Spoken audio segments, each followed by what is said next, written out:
Assalamualaikum warahmatullahi wabarakatuh. Selamat siang semuanya.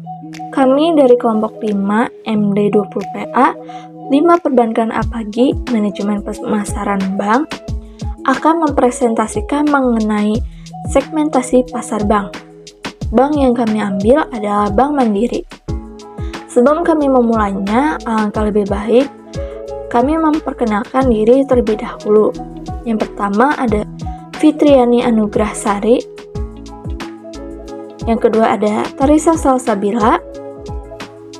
Yang ketiga ada Tesalonika Natali.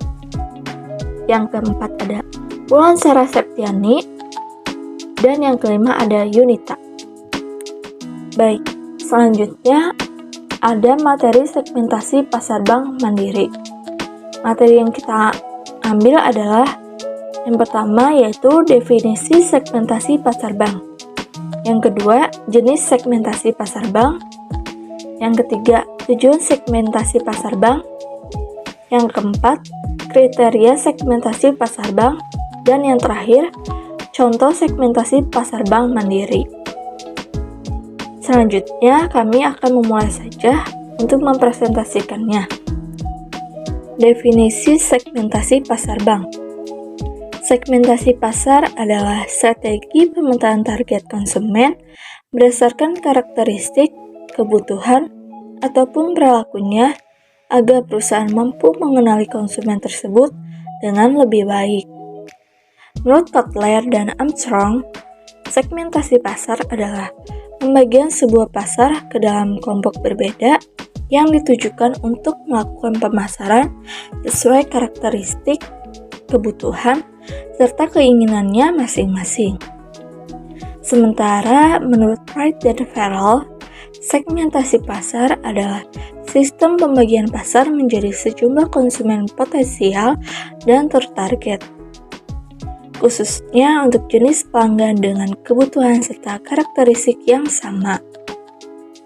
Segmentasi pasar ini dapat digunakan untuk mempersempit adanya persaingan antar bank karena dengan semakin banyaknya bank umum yang berkembang membuat masyarakat akan menjadi lebih selektif untuk menentukan bank yang akan digunakannya. Jenis segmentasi pasar. Secara umum terdapat 4 jenis segmentasi pasar, yaitu yang pertama segmentasi perilaku. Segmentasi perilaku adalah segmentasi yang mengacu pada pengelompokan konsumen berdasarkan tingkah lakunya terhadap produk bisnis yang ditawarkan, mulai dari sikap, pengetahuan, reaksi atau respon, loyalitas, serta penggunaan produk terkait dari seorang pelanggan. Biasanya jenis segmentasi ini lebih terikat dengan proses pengambilan keputusan atau decision making nasabah.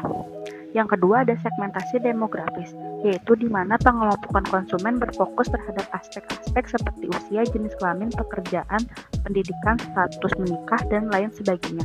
Yang ketiga ada segmentasi psikografis, yaitu segmentasi yang lebih cenderung berhubungan dengan aspek psikologis nasabah. Umumnya, pelaksanaan segmentasi ini cukup rumit lantaran banyak bank wajib memahami selera target nasabah secara mendalam.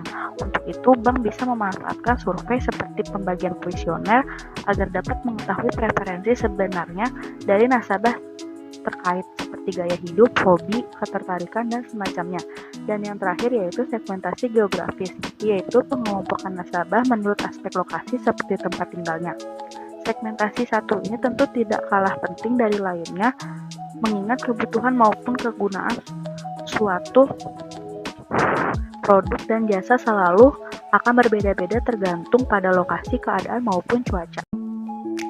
Selanjutnya, tujuan segmentasi pasar. Salah satu alasan dilakukannya segmentasi pasar karena pasar bersifat dinamis atau berubah-ubah, sehingga bank pun harus mengikuti setiap perubahan tersebut agar tetap mampu bertahan dan terus berkembang. Adapun berbagai tujuan segmentasi pasar adalah 1. Mengenali kompetitor. Salah satu tujuan segmentasi pasar adalah untuk mengenali berbagai kompetitor. Pasalnya, ketika mengetahui segmen mana yang akan digeluti, tentu bank akan melihat siapa dan berapa kompetitor di dalamnya. Ini bisa menjadi acuan dasar untuk menentukan strategi pemasaran yang tepat. Bank dapat mempelajari, mencontoh, ataupun mengevaluasi berbagai taktik pemasaran dalam menarik minat nasabah. 2. meningkatkan pelayanan menjadi lebih baik. Tujuan lainnya dari segmentasi pasar adalah meningkatkan pelayanan menjadi jauh lebih baik. Karena setelah mengetahui segmentasi pasar, bank dapat menerapkan layanan yang sesuai di dalamnya. 3. Bahan evaluasi dan perencanaan bisnis. Segmentasi pasar juga ditujukan sebagai bahan evaluasi ataupun perencanaan perusahaan. Bank akan jadi jauh lebih mudah memahami dan mempelajari setiap strategi pemasaran yang telah dilakukan, sehingga dapat membuat rencana bisnis dengan baik dan cerdas ke depannya. 4. Meningkatkan efektivitas strategi pemasaran. Selain itu, tujuan segmentasi pasar adalah untuk meningkatkan efektivitas strategi pemasaran produk maupun jasa yang ditawarkan. Sebab, dengan adanya pengetahuan akan target nasabah, proses marketing suatu bisnis akan jauh lebih terarah, mulai dari promosi, produksi, distribusi, dan lain sebagainya. 5. Menghasilkan volume penjualan lebih tinggi dengan melakukan pengelompokan nasabah adalah hal terbaik untuk mengetahui kebutuhan mereka. 6. Memungkinkan untuk mengembangkan produk dengan biaya lebih rendah karena dapat langsung mengimprovisasi produk sesuai dengan kelompok nasabah tertentu yang diinginkan. Kriteria segmentasi pasar. Yang pertama, measurable atau terukur. Segmen pasar harus diukur berdasarkan nilai atau volume penjualan, yaitu jumlah pelanggan atau nasabah dalam segmen ini. Yang kedua, substansial. Segmentasi pasar yang layak adalah dari kelompok yang homogen dengan karakteristik yang jelas seperti kelompok usia, latar belakang sosioekonomi, dan persepsi merek. Yang ketiga, actionable atau dapat diakses. Ketika melakukan riset terhadap segmen pasar, penting untuk mempertimbangkan bagaimana audiens dapat mengakses informasi tersebut. Yang keempat, differentiable, dapat dibedakan. Segmen pasar yang ideal di sisi internal harus homogen, artinya semua pelanggan atau nasabah di dalam segmen memiliki preferensi dan karakteristik yang sama. Namun, secara eksternal adalah heterogen. Perbedaan antara segmen pasar harus didefinisikan dengan jelas sehingga produk dan alat pemasaran dilaksanakan tidak sama. Yang kelima, actionable atau dapat ditindaklanjuti. Segmen pasar harus memiliki nilai praktis dan harus menyediakan data pendukung untuk posisi pemasaran atau pendekatan penjualan.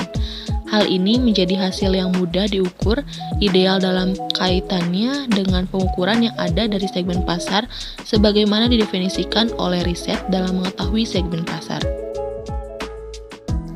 Contoh segmentasi pasar untuk produk tabungan Bank Mandiri yaitu sebagai berikut.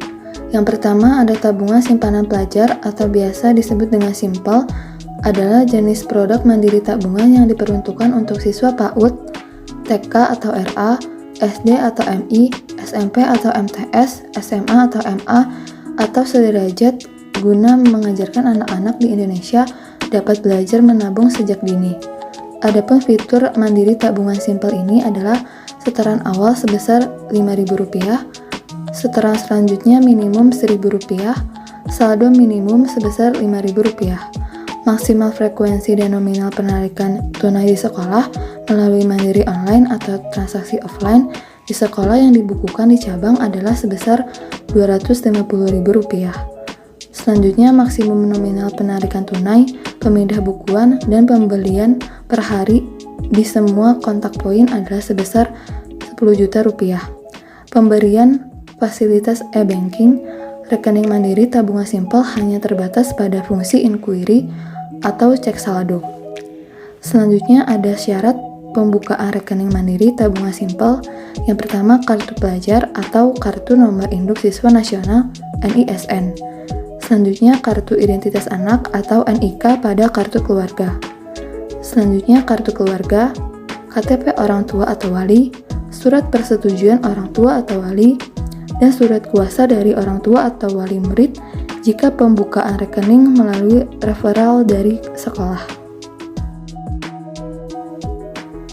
Yang kedua, tabungan haji. Mandiri tabungan haji diperuntukkan untuk masyarakat umum yang memiliki niat menunaikan ibadah haji dan umroh, serta akan memudahkan nasabahnya dalam mempersiapkan biaya penyelenggaraan ibadah haji baik haji reguler, haji khusus atau haji plus maupun umroh. Adapun fasilitas dari tabungan haji adalah jaringan yang luas dengan cabang yang tersebar di seluruh Nusantara, fasilitas online dengan Siskohat Kementerian Agama sehingga memudahkan nasabah terdaftar sebagai calon jemaah haji.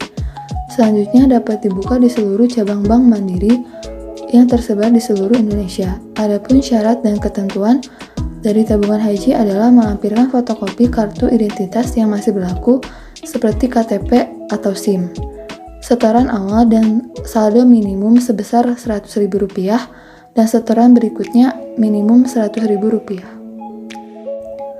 Yang ketiga, tabungan bisnis mandiri.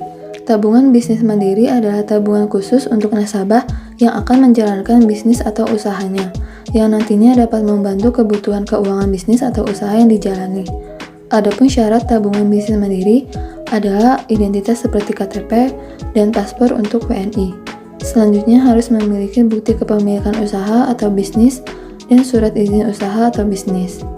Selanjutnya khusus untuk usaha non-perorangan, yaitu dibutuhkan NPWP, akta pendirian usaha, anggaran dasar dan perubahan terakhir, surat kuasa pengelolaan rekening, dan bukti identitas diri, penerima, dan pemberi kuasa. Selanjutnya ada biaya tabungan bisnis mandiri. Yang pertama ada biaya administrasi. Biaya admin ini dikenakan biaya sebesar Rp12.500 per bulan. Lalu ada juga biaya admin dengan saldo kurang dari 10 juta adalah sebesar Rp25.000. Yang kedua ada biaya penutupan rekening dan rekening pasif.